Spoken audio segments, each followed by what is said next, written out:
Hello, I'm Zinthiya. I set up the Zinthiya Trust 1 year ago to support women back to work. And when doing so, I came across and I worked with lots of women who have gone through the criminal justice system. Thereafter, I also started working with the Peterborough prison, which is also a young person's institution. And that is what made me want to do this project today.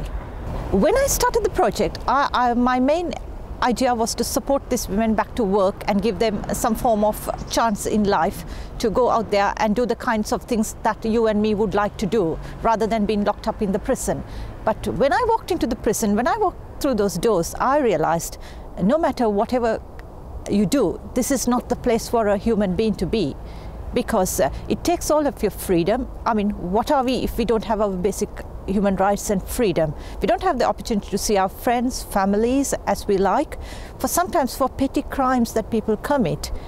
So I realized that prison is not the place for anyone, and that is what I want to stop young people going into that place. I come across lots of young women who are barely just past their teenagers.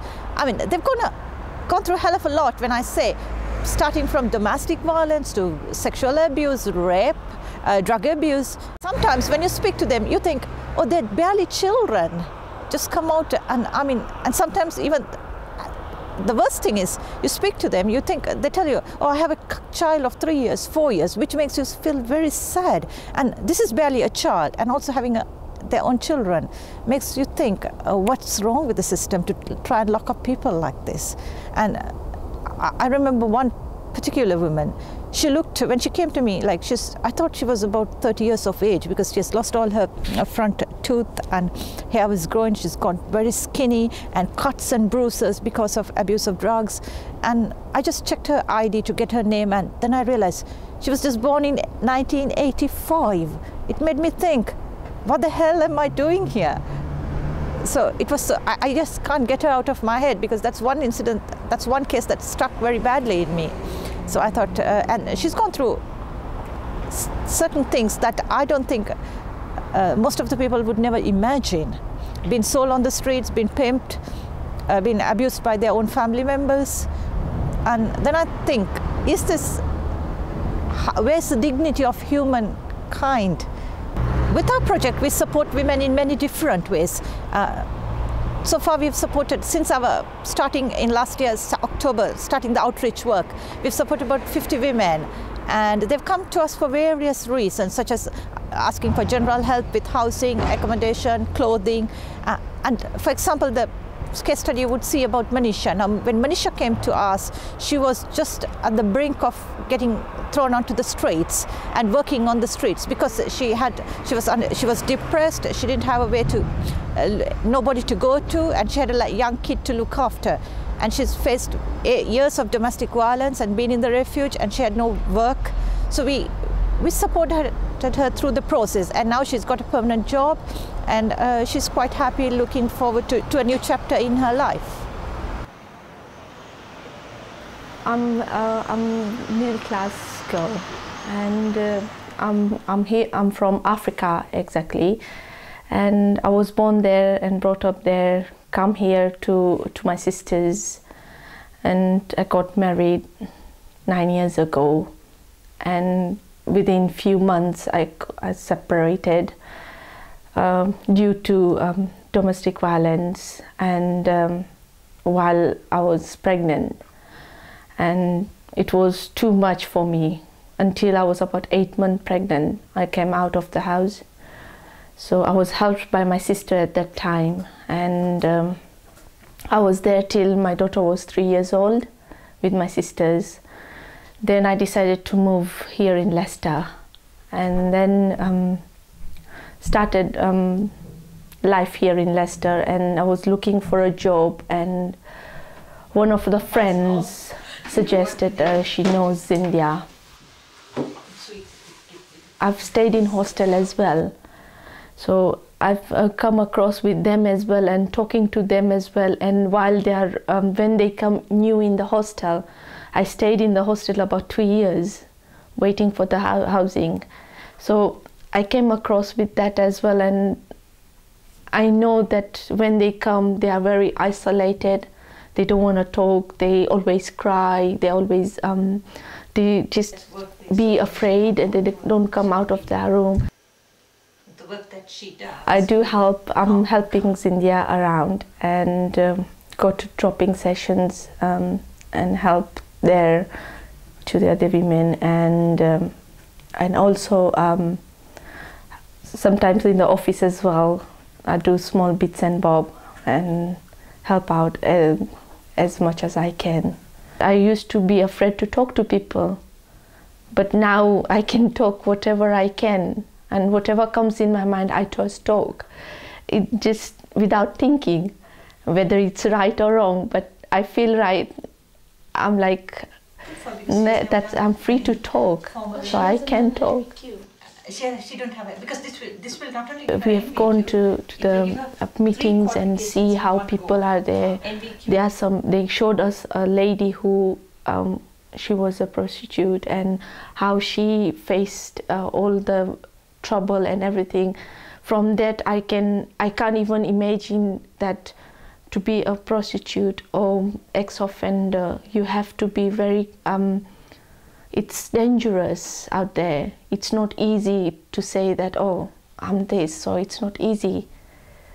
So whatever you do, you have to think twice and think about future as well. Just don't think about the present. Think about the future as well, that what outcome will come from there. We're just standing in front of Glen Power, the Young Offenders Institution in Wigston.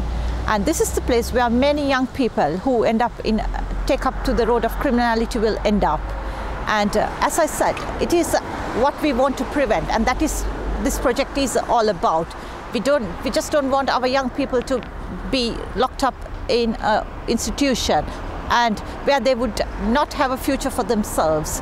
And you will hear from Mark, who's been an offender himself and now trying to do something good in community, and he set up his own organization working with the offenders like we do, and he will tell you his story and his experiences in prison. I actually found myself in prison. I got an 8-year sentence. I can remember the very first night. It wasn't very nice at all. It just wasn't nice at all. And I made a decision that I was going to turn my life around, and slowly, bit by bit, several things happened whilst I was in prison, and then I made a decision to actually try and help offenders, next offenders, once I got released. A lot of people don't want to trust you. A lot of people think that you're a bad person, whether you are or not. Employers, I've been out now for 3.5 years and still haven't got a job. It's very difficult to actually find accommodation.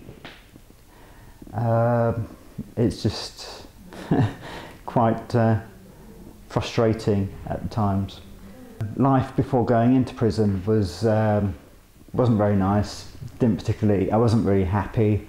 So I decided that I wanted to change my life, turn it around, and whilst in prison I did some some behaviour modification work, and I just chose to be happy, basically.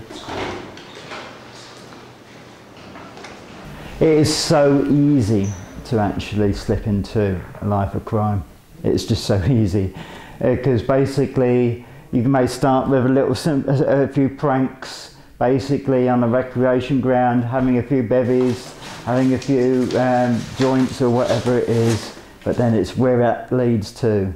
It leads to all sorts of things. It leads to unsocial behaviour, it leads to minor crime, which then can lead to something which is a bit more major, and before you know it, you're inside. I applied for numerous voluntary positions and I was turned down on all but one. And there was this guy called John Costa. He runs Citizen's Eye, and And basically he gave me a chance. And here I am, I'm in the office for I Know Mag, well, it's the Citizen Eye office, here in the Central Reference Library in Bishop Street. And I'm now sort of running a magazine for offenders and ex-offenders, expressing all of the positive things that happen within the criminal justice system, both in prison and outside of prison. My message to the young generation would be, you are the future of this country and the community, and as a community we depend on you. And that saying that, we know that young age is a very difficult age. You have your own thoughts, your own ideas, and what is right and wrong you think. But what I would say is, don't feel that you have to deal with these things alone. There's lots of agencies out there willing to help you. Please access those support. Maybe if you think your family is not supportive, but there's other agencies, yes, just try and access them. Go to a friend, go to someone who will be able to help you. And especially agencies like us are always there to give a listening ear to you. I think because of my skin colour, people definitely associate me to crime and things rather than another person who would be white. Yeah, I think that's just the way it's been. I mean, quite a few times I've had a few racial problems with the police and things like that. I've been searched a couple of times because they think that because of the way I dress and because of my skin colour, I feel that I've been targeted. Like, I've been walking with other people who are, I've got a few white friends I've been walking with. We'd all be walking together, and out of the group I'd be the one who would just be searched. And I'd feel that's definitely a racial thing.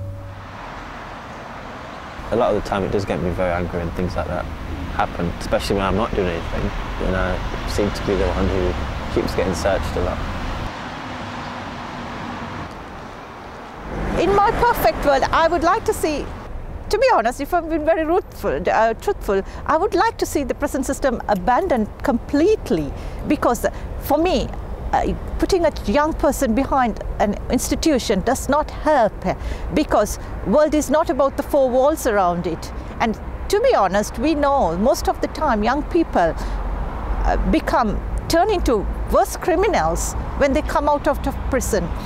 What is important here is sort of to find a compromise and work together and help give the young people the best of support that we could give them, to make them better people, or even give them the choice to choose what they want to do with their lives, rather than we telling them what to do.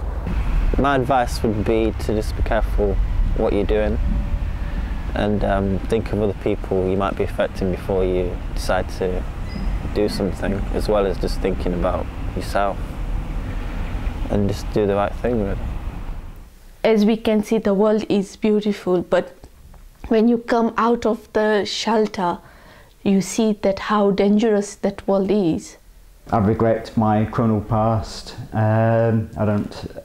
It's certainly something that is actually going to punish me for the rest of my life. Despite the fact that I've now served my sentence has come to an end. It's something that is going to control my life for the rest of my life.